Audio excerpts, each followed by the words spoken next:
Hello, gentlemen. I'm very sorry I'm late. Can you hear me? Yes. Yes, we hear you clearly. Excellent, excellent. Recording. Recording. Oh, we're recording. Just put it in there. Okay. Let's start. Right. Take off. So, did you get the? I'm sorry, I was late and let me know. And probably, I'm guessing that my life, yours is a bit upside down at the moment. Well, Abby, how are you? Nice to see you. I think Abby, this is your first Zoom. Thank you. We've done together. Okay. Fine. Okay. This is a beginning, but I think I can squeeze it into 2 weeks. I thought I'd maybe get it into maybe a month, but let's start. You got the title, yeah? Can you change your music? Can Oh, I put it on as a statement, not as a question. Oh, Mazal. okay. That was the way. That's okay with me. So let's start. Bereshis in Koftes Posuk Yud Zayin. And here's what the Posuk says. So it says the following thing. The Lalovan Shtebanis was actually best sign. I'm sure you all know this. And we're recording as well. We're doing everything right. Is the screen right? Yes, the screen is right. So the Lalovan Shtebanis, Lalovan at 2 does Shema Gevedim was Leah, Shema Katanim was Rachel. The name of the youngest one was Rachel. Incidentally, even though I say this myself, I worked hard on this all day. I've just finished, I think, about 10 minutes before, or 5 minutes before we started. I've got so much gewaltige Torah to tell you. Sometimes you find, just you're going and you find fabulous stuff. You get very excited. I'm very excited about this shit. I've got too much stuff actually, but okay, I'll try and control myself. The love and stay bonus Shema Kedada was Leah, Shema Katan was Rachel. Yes. Any Leah Rakos, and Leah was her eyes were Rakos weak, but Rachel Hayatzai Fastower, and Rachel was very beautiful. Both Mary and beautiful appearance, and they spend a lot of time talking about exactly what that means. Okay. But yeah, Yaakov is Rachel B'Yoma Baruch Sheba Shonim, but Rachel B'Tcha Ketana. And I will come back to that shortly. And I will work for you for 7 years for Rachel, your daughter, the younger one. Why were her eyes crying? What was she crying about? So everybody knows, we all know this famous bit. What she crying? Raka says Rashi Shahoyas Svira La Alas Begarola Shal Esau Bogsa, because she thought she was going to end up married to Esau, and she was crying about this. And a little bit more about the background to this. Because Hakol Omrim, because everybody was saying, which just goes to show you, don't pay attention to what people are saying. Anyway, Hakol Omrim, everybody said, Shnei Bonim L'Rivka, V'Shnei Bonim Lavan. Then the brother and sister have got 4 children each. Lavan's got 2 daughters, and Rivka's got 2 sons. These cousins are a perfect shidduch. Hagadoila l'gadoila. Katana la katana. The older one will marry the older one, and the younger one will marry the younger one. Very nice. The Medrash says, in fact, that's what the Malach, who said before all of us are born, this boy will marry this boy. That's exactly what the Malach had said. Hakol Omrim. Hakol doesn't just mean here. Everybody in the shuk, everybody in the marketplace. But it's talking about in Shemaim as well. But really, the zivug for Esav was Leah, and really the zivug for Rachel was Yaakov. Sometimes when I'm talking, call from Star Rockaway and oh, hello. Hi. How are you? Great, Joe. Nice to see you, Joe. How are you doing? So everybody was saying that. Everybody was talking about that. That's the way it was meant to be. So I sometimes ask a rather perplexing question, and that is as follows. Maybe I've asked you this in our share before. Are you Jewish? Are you sure? You see, according to this, there's a question mark, is there not? Because if the real zivug of Rachel, of Yaakov is Rachel, and as the Gemara says in Megillah, when he meets her for the first time, he says, Minsvali, marry me.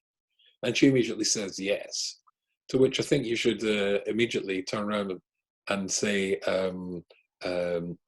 out to yourself, when next time you're advising somebody who's going on a date, if it's a boy, don't open with those words. That's, have a couple of coffees first, maybe a muffin, and after the muffin, then you can pop the question. But it sounds very Hasidic. But as we are all descended from Leah, and as Leah is not Rachel a Yaakov Zivug, then are we proper Jews? Interesting question. I'll let you float around with that for a while. But anyway, certainly Rachel is upset. Leah is upset. She doesn't want to be married to this man, and that is why she is crying. Now, I think we have to pause for a second here, and let's get the situation fully comprehended. She's crying because she might be married to Esau. Why? How do you picture Esau, or how do we picture Esau, I should say? How does anybody picture Esau? And most people picture him as some sort of redneck. Yes. Somebody I don't know if you can all see each other's pictures, but somebody did that with horns coming out of his head. Can you see each other? Can you? If they have the video on, then we could see each other. Yeah. There's 3 people with the video off. Okay, then more sneeristic people. It depends if you press the speaker view or gallery view. Oh, really? Oh, this is great to know. I'm learning on this thing. Video view and gallery. Okay. Well, you can tell me about this later. And somebody told me from last year he puts it off intentionally so he doesn't have to tidy his desk in case people see it. I told him, or that you're not wearing your shadle. But anyway, to cut a long story short, back to this idea here. So the idea is, how do you picture Esau? We generally picture him as having jackboots and a little black moustache and sort of like, screaming his head off and being, That's not what Rashi says. There's an astonishingly interesting Rashi, and it's in Devorim. So if I leap forward to Devorim, and it's Aleph and Pasuk Gimel, and it says there in Pasuk Gimel, "Vayiva Arbaim Shana Ba'ashte Osel Chodesh Ve'echad L'Chodesh V'Diber Moshe El Kol Bnei Yisrael Kol Asher Tzil Hashem Oisel Lanem." Very end of his life is what Rashi is going to tell us. That's when Moshe Rabbeinu gives Musar to Klal Yisrael, and Rashi says the following thing: why did he wait all those years to give Musar? And he says, this teaches you that he didn't tell them off, he didn't criticize them for things they'd done wrong until the end of Moshe's life. Moshe waited till the end of his life. From who did he learn that from? Yaakov, he learned it from Yaakov. Because he didn't tell his children off until near their life, or the end of his life, rather. Omer Reuven Beni, and he said to his firstborn son, Reuven Beni, and he, I'm going to tell you, why didn't I criticize you all these years for anything that you did wrong? And so that you would not abandon me, and go and attach yourself or join yourself to Esau, my brother. And then it goes on to Rashi explain why a good idea to wait till the end of the life. People are going to listen more, etc., etc., etc. But just pause, just shtell, as I say, on that nakuda for a little bit. Does that make any sense? Reuven would go and join Esau. I mean, Rahman al-Islam, the people who helped the Nazis, the capos, we don't have enough words in our vocabulary, and Lashon HaKodesh doesn't lend itself to being as nasty as other languages anyway. But it's very hard to think of words bad enough about the tiny number of Jews who helped the Nazis in the ghettos and the concentration camps. Reuven, the firstborn of Yaakov Avinu, he would go and join himself to Esau. So obviously the picture you have of Esau is totally false. Or rather, the picture we have of Esau, this idea here, very, very wrong. Skinhead, redneck, jackboots, screaming, not at all. In fact, and if you've got Hasidic blood, don't be upset with this, but I've heard it said that if Esau was alive today, he'd be a Hasidic Rebbe. Or maybe you could say a Rosh Hashiva. No contradiction there really either. What it means is it was extraordinarily difficult to distinguish between the two, between Yaakov and Esau. After all, we're twin brothers. And there's an incredible, forget this, Orishas. Reb Simcha Zissel, he says the following thing. This isn't the Parsha, surprisingly, Parshas Bahaloiska, so it's not exactly where you'd expect to find it. And he says the following thing. V'yaskein Aaron, it's the famous Maisa of V'yaskein Aaron. Aaron did so. What did he do? Well, he's told to light the menorah. Okay. V'yaskein Aaron el mul p'nei menorah v'hala nevrasel kasher tiva Hashem as Moshe. As Hashem, Moshe told him to do through Hashem's instructions. And it seems extra. Well, I didn't get Aaron Yokin Tziva Hashem because I think we would get that Aaron would do this. And Rashi says, Lahagi Shvachal Shal Aaron Shaloshim. But this tells you the greatness of Aaron, that he didn't change the instructions of how to light the menorah. And again, that leaves you scratching your head. Well, what do we call somebody who changes Hashem's instructions, laws, rules? And, well, we have a couple of unpleasant words for them, but apikoros, mean, that's the word, reformer, these things, that he didn't change it. Zeh shvochel shel Aaron. That's the greatness of Aaron. As they say in Scottish, I mean, if you want to talk about the greatness of Aaron, if I was to invite you, in fact I will, just because we're on a computer screen rather than real life, to bring it to life, what would you say was the greatness of Aaron? Total silence. I have Shalom Varoid of Shalom. He made Yeah, peace how about with that? everyone. That's good. Yeah. How about that? I have Shalom Varoid of Shalom. That's pretty big. Anything else about Aaron? When his two children died, Sorry, Chaim? he didn't complain when his two children died. Oh yeah. Bidam Aaron, that's good. Gosh, that's very hard. Two children. Yeah. We talked just recently about the Chofetz Chaim He didn't complain when Moshe was made the melech.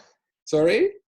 He didn't complain when Moshe became the leader. Oh, Gvasa, he's also got Anivus, no problem. His younger brother, although he was only younger by him by 3 years, but his younger brother, that's right, 3 years, but he doesn't complain about that. The fact he doesn't, I complain, or upset, obviously he was, but he's macabre the fact his two sons die. He makes all sorts of peace with people, all sorts of tricks that he had. Oh yeah, I met Rubenstein and he's really sorry that you've fallen out, which Rubenstein isn't, and then he goes to Katz and he says, I met and Katz, and listen, we're right, and he brings people together. There's so much to say about Shlomo. The fact that he didn't change the menorah, I mean, that's bizarre, is it not? So he says, and this is Rav Simcha Zissel, so very important stuff. Hini maimer ze Omer ben Oshani. This sounds almost as a smile here. This mimer, it says, explain me. Asks you to explain it. Yeah, I get that. Okay. Perish. Tidris Isi Lohabin Isi. Explain what I'm going on. Haina Tovin Lama Shani Miskabel be Indian more Mavava. I shall call you Dub Isi. By Indian. So here's the answer. Says Reb Simcha Zissel. Kihine Isa be Medrash ala Posuk. There's a Medrash which comments on the Posuk. V'yar Elokim es ha'or kitayv. Where Hashem saw the light that He'd created and it was good. Omer, Ein Yodea Eze Mehen Toiv in Maisa Shel Tzadikim Osho Rishoim. I'm seeing somebody with a furrowed brow there. I won't say who. But anyway, so Vayar es ha'or kitayv. V'habi oimer zeh Maisim Shel Tzadikim. When it says the R is the Maisim Shel Tzadikim, V'yer Medrash Kachu, Rishoim, Gamkein, Mevakshin Mitzvahs. That Rishoim also want to do mitzvahs. Avol Dafka Gedoilus V'nizgovais. Kamai Pekuach Nefoshes, the Gedoim Lezeh. Lokein Darchov Shel Tzadikim. This is incredibly interesting. That the greatness of the confusion over the distinction between a Yaakov and an Esau, the distinction is so narrow that even a Reuven could get mixed up and a Reuven could go and join himself to Esau, thinking Esau is a Rebbe, Esau is on the Derech HaTorah. I once heard from a Rav, he used to be a very big Rav in Orsinev, sadly he's now in a home in Yerushalayim with dementia, which is very sad. I saw him there. And funnily enough, when I was preparing the shir, I saw a little note And it says there, just see my little note here, Shamati Meharav Pesach Rosenschweig. Pesach Rosenschweig, sadly, was a wonderful mechanech in Orsameh, lovely fellow, Dutch. And we used to say Shirim together in London. And he said he saw once in a Hasidic Sefer, it was a Lubavitch Sefer, not from one of the Rebbe's, but from some Lubavitch Chosid, a very interesting thing. When it says, Rishoyim Gamkim Mefakshin Mitzvahs, he says that's why the Medrash says that Esav said to his father, Father, how do you maisa melech? How do you maisa teven? Now, when you maisa something, you elevate it, yes? Teven and melech have a tzad shava between the two. The tzad shava is that they are foods. Now, teven is Michael Behema. It's the lowest of all foods. You feed it to cattle, right? Cows and horses and stuff like that. But melech is the king of all foods. It preserves food and it gives taste to food. As long as you don't put too much salt on it, it brings the flavor out of all foods. So that's the king of all foods. So the Medrash says that Yitzchak was confronted by his big Talmud Chacham son Esav. As Rabbi Dessa says, incidentally, quite clearly, that it was not, we quoted that in the shir not too long ago. He says in the Chilek Beis that there was no doubt that Esav was not fated to become a Rasha. And so he said to his father, how do you maisa melech? How do you maisa teven? And he meant that Rishoyim Gam came mevakshin mitzvahs, says Reb Simcha Zissel. That is to say, how do you do mitzvahs like take the teven, the lowest of the low? You go into what's that area in Tel Aviv where all the Yemeni Jews live? The Atikva area, I think it's called, of Tel Aviv. You probably know this. Where they stuffed all the Timoni Jews, where the secular Zionists cut off their payas and took away their Yiddishkeit, put them in mamish detention camps where they would rob them of the Yiddishkeit, turning them into a terrible criminal area with Zionist Nebuch. Which one Israeli Prime Minister said, or is that the president will know we're a proper Medina like everybody else when we have the Yiddish Zionists Rahman al-Islam. But apparently that's, if you want to find them, that's where we want to go. So he says, how do you find people at the lowest? And how do you maisa teven? How do you elevate them?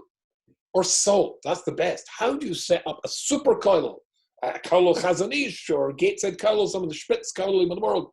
No. Take the elite of the elite kollels and make a super kollel to take them even higher. And Taki, he meant that. He was interested in that. And that's why Simcha Zissel says that when the Medrash says that the Rabbanah Shalom, when he looked at the light, wasn't sure which was better, the Ma'aseh Tzadikim and Gedolim, that means it's telling you it's hard to see the difference. Rashoim Gamkin Mevakshin Mitzvahs, Abel Dafka Gedolos V'Nizgovas. But they want mitzvahs which are front page mitzvahs, big things. My name in the building, I did this, I saved this person, I saved lives. They're interested in such things. Martha Tzaddik, like Aaron the Cohen, this is a shvach. Not the big stuff, right? Shalom, I have Shalom, his willingness to Mekabel the Gazardin and his children, his Anivis and giving over to Moshe, and all the rest we could think of. No, his greatness was in the small things that, for him, there was no distinction between the two. Whatever is the Ratzon Hashem. But it's narrow. It's not easy to see the distinction between an Esav and a Yaakov. And so the idea that she's crying because Leah's crying because she doesn't want to end up in the girl of Esav. It's not that she doesn't want to be. This is not a story of Esther and Achashverosh. That's easy. I mean, who would want their daughter Rahman al-Islam to fall into that? But this is more tricky. This is far more sophisticated, far more the distinction between. Wouldn't the fact that he's trying to kill his brother, wouldn't that like give it away that he's the bad one? Even that gets very, very tricky. When he tries to kill his brother, how do we know he's trying to kill his brother? That's also much later in the story. Well, first because Rivka tells him to run away. Yeah, okay. So Eliphaz comes after him. Because she saw through Ruach HaKodesh, right? That she read his mind, effectively, says right. Rashi. The Pasuk says that he said to himself, he said to himself, right? So that's what I'm saying. It's interesting in Shaila. if he's the same, he's got the same yichus. He's the same prototype Jew, I suppose, as Yaakov at that stage. So this is very tricky. Is the same Gedorim of the Torah apply? No, because he's going to marry two sisters. But I'm saying, are you chayev? If a yid has got a bad thought, I want to strangle you to death. Sometimes one has that. I'm told at the moment, with all the children at home, this is a thought that is constantly going through parents' minds at the moment. Anyway, so you've got these crazy thoughts, but of course you don't act on them. Are you chayev for having crazy thoughts? So no. Whereas by going the archive, that's tricky. That's a very tricky point. So Rivka reads his mind and tells his son to run away. I know you're going to talk about his son chasing after his to Yaakov. Even then, and he doesn't kill him. Could you ever convict Esau for trying to kill Yaakov? With the evidence in front of us? Actually not. Never thought about it before times he asked me that question. Not so tricky. And if he did, could you find a halachic heter for such a thing? No, I haven't thought about this. It's just coming to me. The brother. Should we move down a generation? Sorry, what were you saying? I was just saying that we moved down a generation. The brothers actually threw Yosef. Well, maybe. Oh yeah. They got a little. They arranged for him to be thrown down. You're a rider if you're taking my chelik and claw wrong. Gosh, I hadn't actually thought about this till we start talking about it. Okay, so that's Esau, right? So he is on the surface certainly kosher, and this surface thing is going to be very important in a second. Let's retreat back and come to the running away that you're talking about. And he's got two daughters, right? So he's got to go to these two daughters. What happened just before then? The story before then is the end of Parshas told us. So after this mind-reading thing that Karen was talking about, it says the following thing. Now we're in Kof Ches, and the pasuk is that. But Yishlak Yitzchak es Yaakov, but Yelep Padan Aram. So Yitzchak and Rivka tell Yaakov to run away and go to Lavan, because that's go to your uncle, because that's where you'll find he's got two daughters. Interestingly, it doesn't say. Remember when Avram is told the birth of the Suel's children, or Rivka, is ought to say that the shidduch has already been fixed for your son Yitzchak. But Yitzchak doesn't say that your shidduch is already fixed for you, Yaakov. Because then he said, because you get Rachel. It doesn't say that. Because it's not clear. I just saw in the Alshach preparing this today. I hadn't noticed that before. He says there's two daughters. Which one? He doesn't know. So it's not the clarity that Avram was told, Rivka, don't worry. Sarah's going to be Nifteres, don't worry, Rivka's there, that's the shidduch, it's all done and dusted. This is not done and dusted, as we know from subsequent events. But Yishlak Yaakov is Yaakov b'Yelepad and Ram Elovan ben Besuel, Arami Achi Rivka, it's Yaakov Esav Yar Esav Kiberak Yitzchak. So Esav saw that Yitzchak had fled. Barak had blessed him. Yaakov B'Shilach Esav sent him away to flee. Padan Aram, Makakas Lam Misham Isham, to get from there a wife. The Baruch somebody blessed him. Yitzav Alav Lemar, and he commanded him, saying, La Seichach Isham B'Las Canaan. Now this is very important. The Pasuk makes it quite clear that Esau saw and heard two things. Do not marry a Canaanite woman. Do go to your uncle and marry, because there you'll find a wife. Because there are two daughters, right? Fine. Now, Esau watches that. Watch. But Yishma Yaakov is Aviv, so Yaakov listens to his father, Betzimai, B'Yelech Padan Aram, and off he goes to Padan Aram. But Yar Esau ki roas benas Canaan be'eni Yitzchak Aviv, and Esau sees that the girls, the Canaanite women, are no good in the eyes of his parents. But Yelech Esau el Yishmael, but Yitzchak es Machlos bas Yishmael, and he goes and marries one of his, again, a relation, but marries Yishmael's daughter. But it says that he saw. He says that he saw clearly and heard clearly. There was two things. There was a don't and a do. Don't marry one of those Canaanite women, and do marry from the family, from our family. That's where you find the quality you need. Fine. But he doesn't do it. Because Esau is Mr. What does Esav mean? It comes from the word asu. He's not for changing. The man is not for, Mrs. Thatcher once said, the lady is not for turning. And Esav is not for changing. And he knows that if he goes, there is, because everybody's saying there's two cousins who are a perfect match. There is Yaakov and there's Rachel, that's the youngest ones. And there's Esau, the oldest boy, and the oldest girl. Poof, that's going to be a shidduch. And he hears that. The Benos, there's two women there for you. Givaldic. And he's not got to marry. So why on earth wouldn't you go there? Because he doesn't want to change.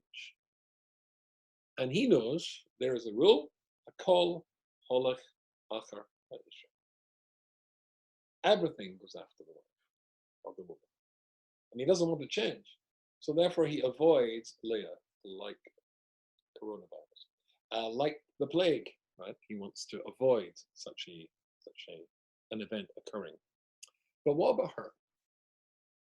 But what about Leah? I've been struggling when I was thinking about this. I was struggling. Why is Leah crying?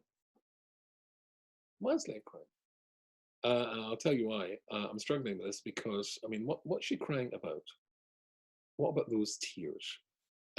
As another Rashi, which maybe we'll just think of just for a second before I make things a little bit even more problematic.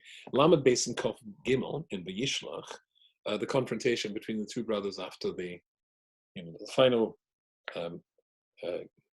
Esav arrives with 400 soldiers. And then the Pasuk says the following thing, Kof Gimel. So Yaakov gets up that night. So this is just before the confrontation. He takes his two wives, and his 11 at that stage sons.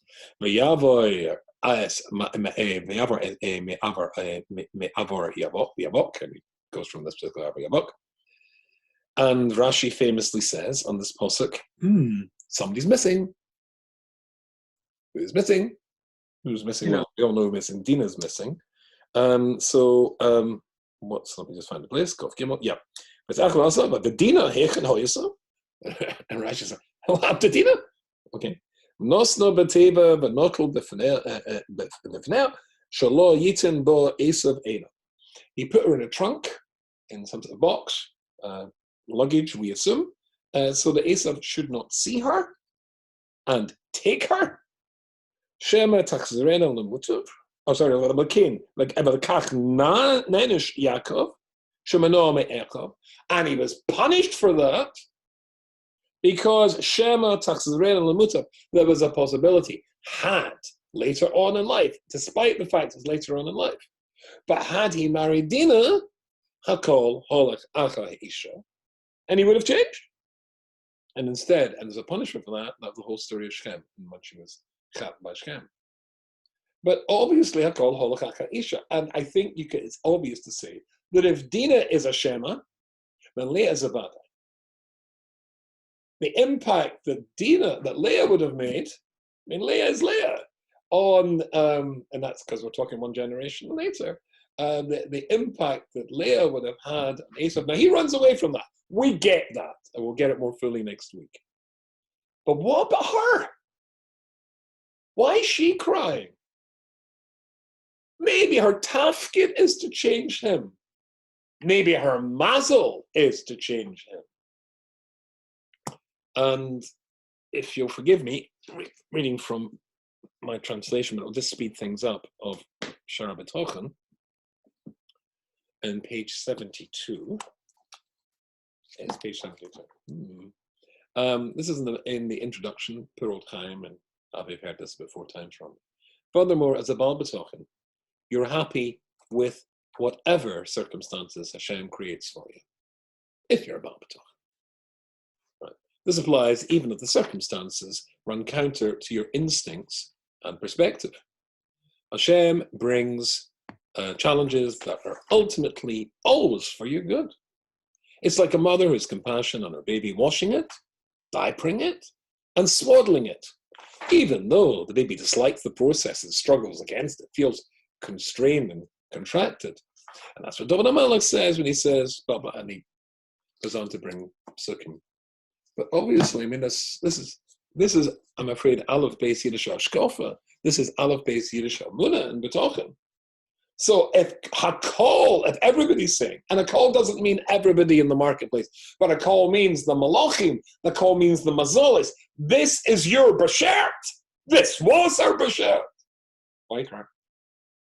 Why aren't you Makabbalah? If it's Vayidoim Aaron, and he must have found that Gazardine to be very nice, but certainly not one he'd wanted. Leah, why is she crying? And I was scratching my head about that. Why is Leah crying? It seems to me very strange. Are you with me on this? I mean, about B'tochen, if this is, I don't know if I've ever told you the story, but if you've got my refusal, you don't. If you've got my refusal, I say there the story at the bottom about Mr. Falk. Mr. Falk was Ramatasiel's father-in-law. The famous Rabbi Falk passed away just recently. He taught me the halachas of being a chosin, and also I was sat in the Shir and Gateshead in his Uncle Shabbos Shir for 7 years. I know the family very well. He was taken to Dachau concentration camp, and when he was taken to Dachau concentration camp, they made the Jews get into cattle trucks, and there was guys standing there with big staves, big wooden staves. This all happened because I was Gateshead, where I had supposed to learn, is an extraordinarily anti-Semitic place, and people will literally come up, old people, white people will come up and spit in your face, literally in the street, and they'll make jokes about the Holocaust to your face, and there was always fights. And because of my Scottish nature, I wasn't very good at ignoring an anti-Semitic comment. I was always getting into fights. Anyways, there's been some horrible, nasty incident, or always horrible, nasty incidents. I was in Manchester. Mr. Falk used to have a bookstore. And I was in there, and there was nobody in the bookstore. And he said, "How is a young Talmud Chacham?" He was a stereotypical caricature, I don't mean that in any way derogatory German Jew, nice little trim white beard, little sort of rimless glasses. How was a young Talmud Chacham doing? Inaccurate then, inaccurate now. And so I said, well, to tell you the truth, I just let the whole thing out. And he said, sit down. So there's a little table there. It's about the size of this table here in my study, which you don't see when you're here. And he said, when they took us to Dachau, they took us to a railway siding, so we had to get to cattle trucks. And there were men standing with wooden staves.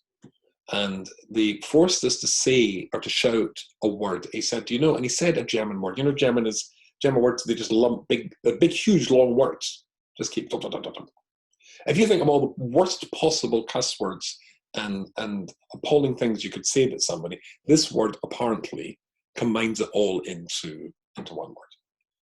You're guilty of incest and all the terrible things. I said, I hadn't heard the word.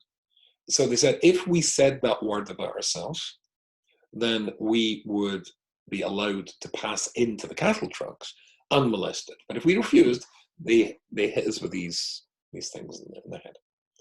Anyway, when he gets into the cattle truck, he's standing like a sardine face to face with another man who's got a big gash in his forehead and blood pouring with great profusion. You bleed very heavily from a wound in the head down his face. And he looked at Mr. Falk and he saw that Mr. Falk was not bleeding, was untouched, and therefore must have said that about himself. And this fellow, who was not religious, said to Mr. Falk, he said, how could you bring yourself to say this about yourself? And Mr. Falk replied, and it took me years to work out what he meant. He said, I said it because it didn't touch me. The train started to move off, passing through some of the cities of great German culture, Gotha, Canton, Schiller lived in, where they'd been, brought up and educated to be, and when he said, well, I got to Dachau, my attitude was, I don't know why Hashem has put me here, but it's my job to get on with being a Jew here, same as it would be anywhere else. And then he said, and with that attitude, I was able to help very many people. Now, can you even imagine what it means to be able to help very many people in a Nazi concentration camp. Most people were focused completely on their own survival. And here is Mr. Falk helping very many people. And afterwards, I understood what he meant. He said, when the guy said to him, "Why did you say that?" He said, "Because it didn't touch me." You see, for this fellow, he was a German Jew. And all the greats of German society, these were his idols and these were his gods. And when they said that you had to say this horrible thing about himself, he couldn't say that. These aren't real Germans. These aren't real German patriots. Ich bin ein Deutscher. I'm a real. He couldn't bring himself to say it. But I said it because it didn't touch me. I didn't see myself as being a German. I see myself as being a Jew, a German Jew. But my Iker is I'm a Jew. Now that's just somebody whom I knew. Or I think I've told you about Rabbi Yaakov Yosef Wise. Different world. Satmar Chassid. In Auschwitz at the age of 17. I knew him in Manchester. In Manchester, he gave a Dafayoni share, a huge Talmud Chochem, a Boki in the Al-Shach HaKodesh, a man I respected enormously. And one Tisha B'Av, they managed to persuade him to tell his story, which lasted an hour, maybe 2 hours. The people in the camps didn't open up or don't open up to the very end of their life, and then suddenly volumes come out. So he told the story one day that his barracks, because he was already in Auschwitz, his barracks were ordered to march to the gas chambers. So they marched down, they were stripped, and they went into the gas chambers, and the door closed. And he was standing next to another fellow, and the other fellow said to him, another chassid, and they said to him, "Do you think Hashem can save us even now?" And he says, "Yes, just like Mitzrayim, Yeshua is Hashem Keheravayim." And just then the door opened, and there was an SS colonel there, apologizing that it was unfortunate that there had been an administrative error. It wasn't their barracks that was due for gassing that day, it was a different barracks. So they were ordered out, ordered to redress, and marched in the column back to their barracks when they passed another column of Jews going to be gassed. Because if you're a German, you see, you do genocide according to the meticulous detail of the rule books. How about that? How can you imagine such a thing? Just like with absolute amunah shalema. Hashem can get us out of this. And Punkti did. Now, if that, and I could tell you more stories, but we'll be running out of time, Faber. I don't know if you've got other shirim to go to tonight. Moish, you got other shirim to go to tonight? Are they on the? Oh, okay. So we'll wind down. Don't worry. But this is a very good place to stop for next week's shirim. But if I've known people, I know people who have such betochen that I don't know why Hashem has put me in this matzah, but it's my job to go on with being a Jew here as it would anywhere else. Then Leah, one of the Imohas, she turns around and she cries because she doesn't want to be in the girl of somebody who she could change and stop him being a Russia. Isn't this a bit perplexing? Her Mazal has said this. And Leah wants to change her Mazal. Now, next week we'll find out how she did it and why she wants to do it. And then we'll try and apply that to ourselves as well. Yes, Chaim. Even when someone accepts their lot, so to speak, even Mr. Falk was, probably davening for this to come to an end. No, we're davening now that this Magefa should come to an end. So even if we're accepting it, don't we daven for it to change? Yeah. We do. We'll talk about this a little bit more, but I don't think you would change, you would daven necessarily. Every single aspect of your life, if you're looking for, we're coming to a Shem Shmuel, which talks about this. If you're looking for a perfect life, because we daven whenever things go wrong in our life, that's fine. But if you're davening for a perfect life, as Rashi says, when Yaakov wanted a peaceful life, this is not the place for a peaceful life. It's only through challenges and facing difficulties. It's not to say we say every morning in our tefillas, I don't want any bizianas. I don't want any bizianas. Of course not. But sometimes, gamzul taiva, and sometimes later on, we realize that we're going to grow from that. But as the Shar B'Tochen said, that even if in our eyes it's no good, you're makabel it.